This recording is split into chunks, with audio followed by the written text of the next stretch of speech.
that's how we're gonna start that one off. You feel When me? you say boom, then y'all should have like an explosion effect. Right. But we gotta do a scary Spooky Saturday. What's the thing? Which one is this? Spooky Saturday. Is this number 14. 14. Oh no, 4. My bad, 4. This is number 4. Oh, TikTok is like. I don't know if y'all keeping count, but I'm definitely keeping count. Keeping count. I need y'all to go check out our Instagram too. You know what I'm saying? Check out that right there. We coming up. We got 2,500. Yes, sir. Yes, sir. We got 2,500, man. But yeah, this is the first video by HBC Horror Black Candy. It's called Abandoned Places Horror Stories Animated.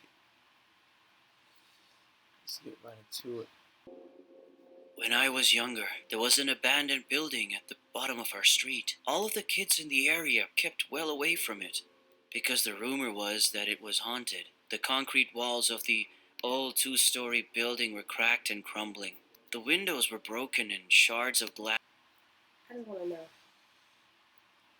why do people put themselves in these predicaments? If nobody goes to the building, why are we going to the building? That's a good question. Why? I'm black. I see that shit. It's going to mind my goddamn business.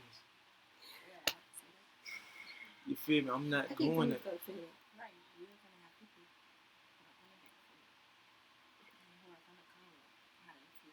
Yeah, I don't really care though. Type shit. But yes, just stop putting. All over the floor inside. One evening, as a test of courage, my best friend and I decided to explore the creepy old place. We climbed in through the window at the back of the building. The whole place was dirty and there was a layer of mud on the wooden floor. As we dusted ourselves off, we looked up and were shocked to see that someone had written the words, "I am dead," on the wall near the ceiling. Probably just some teenagers trying to scare kids. Yeah, probably. What are they? We explored more of the rooms on the ground floor. In the room that appeared to have once been a kitchen of sorts, we found more writing on the wall. It read, "I am in a room upstairs." We walked up the creaking stairs to the second floor. I led the way and my friend followed close behind. I wasn't scared, but he was beginning to get a little jittery. When we came to the top of the stairs, we turned left and walked cautiously down the narrow hallway. At the end of the hallway was a closed door with some more ominous writing on it. "You will find me in this room." By now, my friend was shaking with fear. I was quite creeped out too, but I didn't want to show it. He told me he didn't want to go any further, but I insisted, telling him there was nothing to be afraid of. I turned the handle and the door creaked open. We stepped into the room and found it empty. There were only 2 closed doors on either side. There was more creepy writing on the wall. "My head is on the left, and my body is on the right." As soon as my friend saw this, he completely lost his nerve. He turned to run away. I caught hold of his arm, but he shook me off and fled out through the open door. I heard his footsteps disappearing off down the hallway.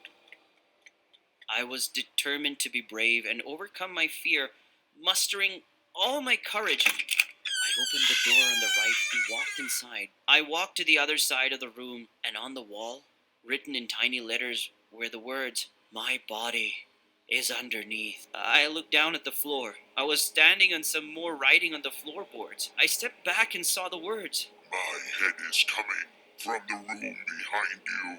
Turn around." I heard the door behind me creaking and quickly turned. There was a shadow moving behind the door. Suddenly something rolled into the room and came to a rest against the wall.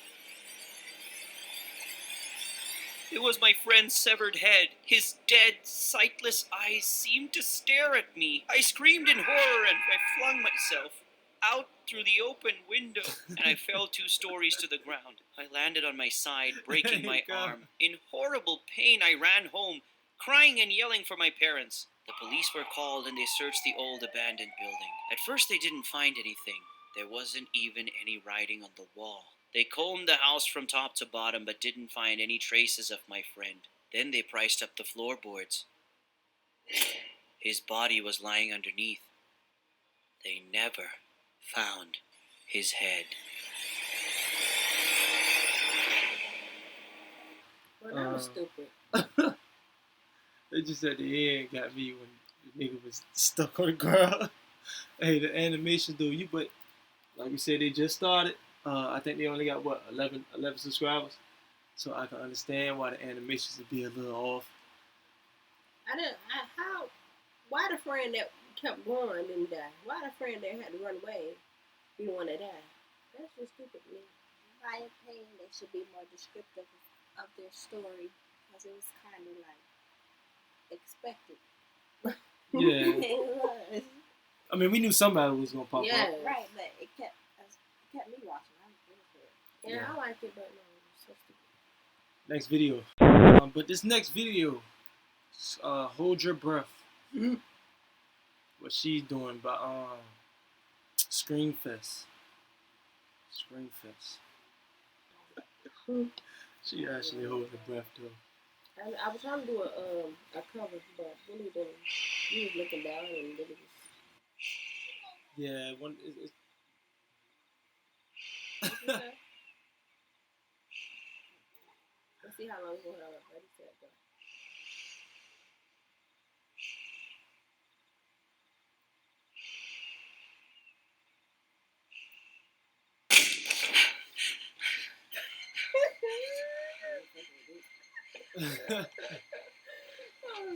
Oh, y'all both jump. Girl, that's your phone dead. Why you charging? Your phone dead and on charge. Why did you do that? She beat his head.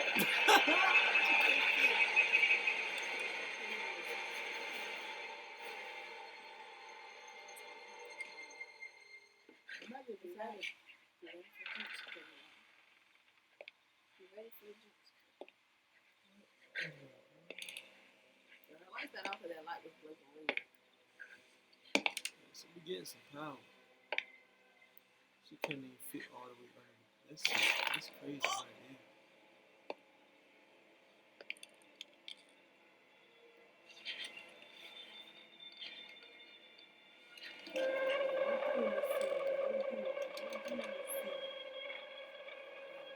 Oh, girl, roll.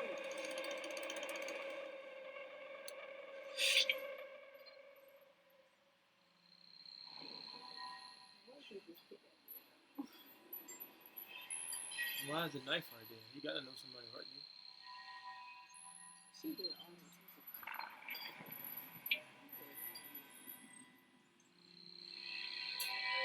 Can you see her?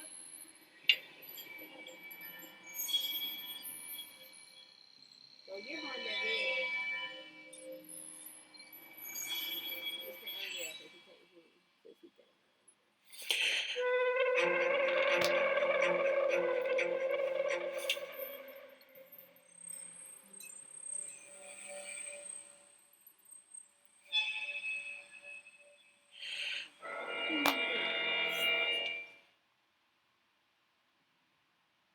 Is this a comedy, y'all? She didn't stop breathing. Oh, I get it. Hold your breath. Oh. Then she about to see what happened. So what if she just hold her breath?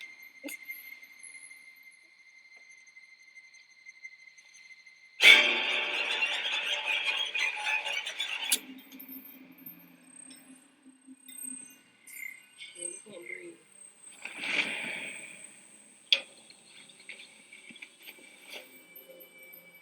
She went to the window.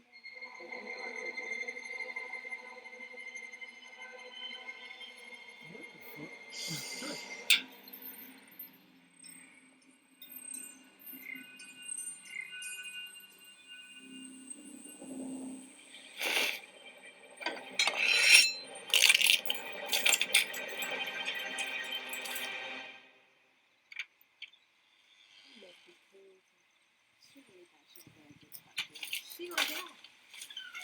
that room you gonna fight with no air? I just locked my door. He got in the door locked. Why did she come outside?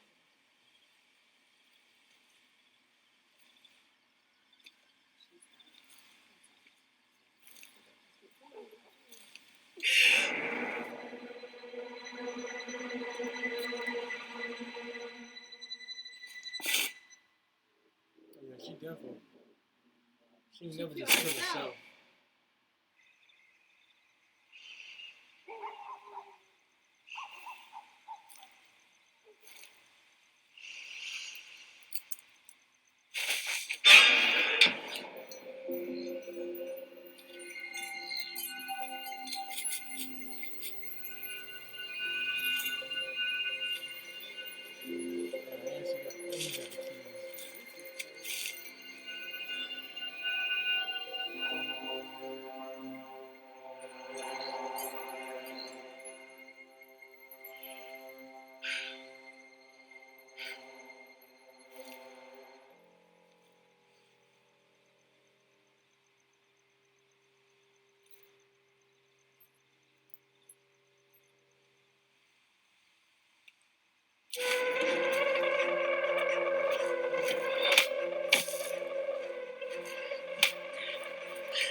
Don't breathe, girl.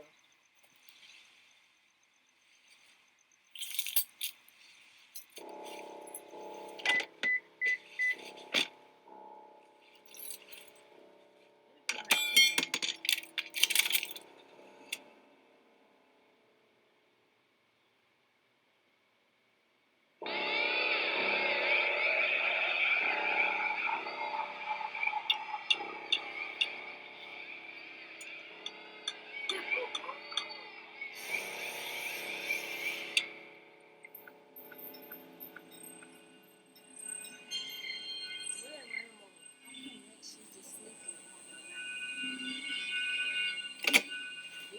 home.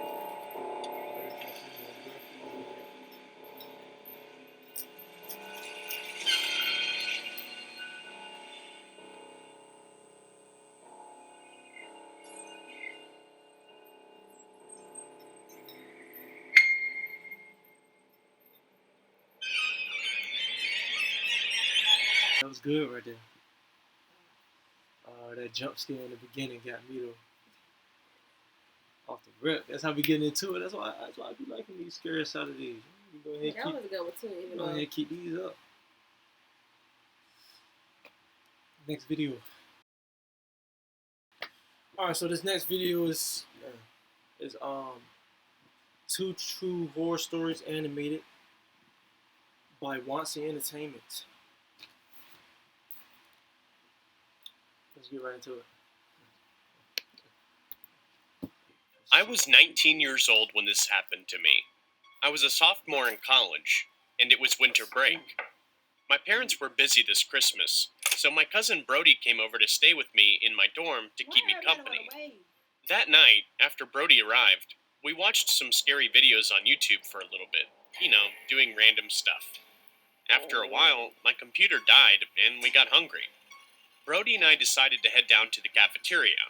Unfortunately, there wasn't any food in the cafeteria, so we just decided to go to the nearby 7-Eleven off campus. What's happening? As we were leaving the room, I noticed an old man sitting at one of the cafeteria tables in the shadowy back corner. He looked tall, creepy, and had bloodshot eyes. But what scared me most of all was how he kept vigorously licking his lips like he was hungry. What he was hungry for exactly, I didn't want to stick around to find out. A few minutes later, my cousin Brody and I pulled up outside of the 7-Eleven. Brody rushed inside the store to get a Slurpee, and I decided to look for something sweet. I walked into the candy aisle, and there was the creepy guy from the cafeteria. He had a crazed smile on his face, and his eyes were wide and unfocused. The man said to me, "Hey there, what's your name?" After a moment of just standing there in fear of the worst, I ran over to where Brody was trying to get the Slurpee machine to work, because it was broken. told him about the creepy guy, but he just shrugged it off as a coincidence. Still, I was disturbed and told Brody I'd go wait in the car for him. As I walked outside to the parking lot, I couldn't shake the feeling that somebody was watching me, even though I glanced over my shoulder multiple times and didn't see anybody. When I got to my car, I was surprised to find out that the doors were left unlocked. I got in quickly and checked the back seat because someone could have gotten in, but luckily no one was there. I locked the doors and then got a text from Brody, who said he was going to take a while because he had to use the bathroom. I was annoyed that we had to stay in this shady place even longer, but decided to take the time to take a nap. However, after a few minutes, I woke up to a rustling sound behind me. I turned to see the creepy guy sitting in the back seat. As the crazy smile on his face grew even wider, I realized that he had snuck into the trunk because I forgot to lock the doors earlier. We both just sat there because I was paralyzed with fear and couldn't move. Damn. After what felt like an eternity, the man pulled out a large rusty knife and let out a deep, creepy laugh. With a scream, I busted out of the car and ran as the man chased after me. Right then, my cousin Brody came out of the store, and he was pretty muscular from being an athlete. He was able to knock out the creepy guy. While waiting for the cops to arrive, we decided to wait inside, leaving the man's unconscious body there in the parking lot because it had started to rain. We went inside the 7-Eleven and told the store owner what had happened. All three of us decided to wait by the window, which had fogged up because of the rain outside. The owner quickly wiped it down, and what happened next scared the shit out of me. The creepy guy's body was gone. We rushed outside to find him, and the cops arrived exactly then. We told them what had happened, including how the creepy guy was nowhere to be seen. The police searched the 7-Eleven premises and the surrounding woods, and after some time, they found the creepy guy hiding in the trees. They arrested him, and we found out that he was actually a convicted pedophile and murderer on the run who had escaped from a different state penitentiary. Although he was caught, to this day, I wonder what would have happened to me if my cousin Brody hadn't been there to save me. That was a good one. This happened when I was 19. It was May 20th, 1974, and I was a freshman in college. I was studying, and it was about 2:30 a.m. I looked at my roommate, we'll call her Haley, and I said, "Are you hungry?" She nodded. I told her I was going to McDonald's and if she wanted anything. She texted me what she wanted, and I left. I was walking to my car when I saw a man standing outside. He was about 2 years older than me, and he was tall, and he had dark black hair. When I walked outside, his eyes turned toward me. I didn't know him, but I still said hi. I was walking to my car, and he watched me. I was creeped out by this dude, so I just got in my car and I drove off. When I got to the fast food place, I went inside to order. As I ordered, I noticed someone was staring at me from outside. I ignored it because I thought it was some homeless guy. When I paid for my food, I left. The guy wasn't there anymore, so I was relieved. I walked to my car and put the food inside, when someone grabbed me from behind. They put their hand over my mouth so I couldn't scream. I was kicking, trying to break free, but they were too strong. They pulled me and pushed me into the trunk of their car. I was crying, begging for God to help me. I could only hear one voice in the car, and what I heard frightened me. "Okay, Ted, you've done this before. Rape and kill." I felt my stomach drop. I knew I was in a bad situation, but I had planned my escape in my head. When the trunk opened, the same guy I saw outside of my school was right there. He grabbed my arms and he pulled me into the woods. I was making small talk, but I didn't try and irritate him. I told him I didn't know who he was, so I wouldn't tell anyone. He ignored me, but he said, "I'm sorry, I don't want to do this," and threw me on the ground. He fell on top of me. I fought him, trying to get him off of me. I grabbed his neck and I kicked him in the balls. He flipped off of me and I ran. I didn't stop running until I saw a telephone booth. I called the cops and they came immediately. The cops searched everywhere, but didn't find him. They didn't find him until 1978. I later learned that my kidnapper was the notorious serial killer Ted Bundy. That was Wonsi Entertainment for you. Ted Bundy. It was a 2-on-1 special. 2-on-1 special for us. I like that right there. Next video. Alright, so this next video is Miss Samantha by Burnt Mill Road. Shout out to Burnt Mill Road. We had tuned in to one of them like 2 weeks ago. Go ahead and get into this.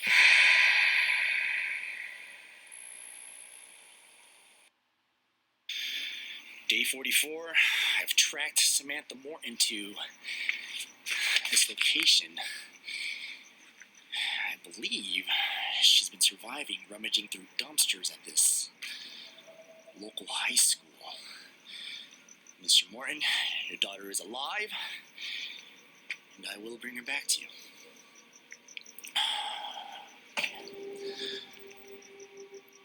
There she is. I don't want to approach her just yet, as not to spook her. What the? That's not right. You better leave her there. That's not right at all. Samantha? There she is. Samantha? Samantha, I'm Samantha, my friend. Oh, shit.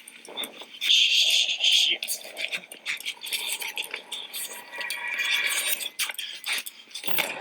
Shit. Slow as a bit.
What? What the fuck That was happened? stupid. How many times he locked the door? Bro, I don't even know what happened. Like, he got pulled back and he died? Or he just got knocked out? I don't know, man. Spooky Saturday. I ain't like that one. Let's get it. Yeah, I tried to plan it, but you couldn't see it. I wanna be it, I'm trying to have it tonight.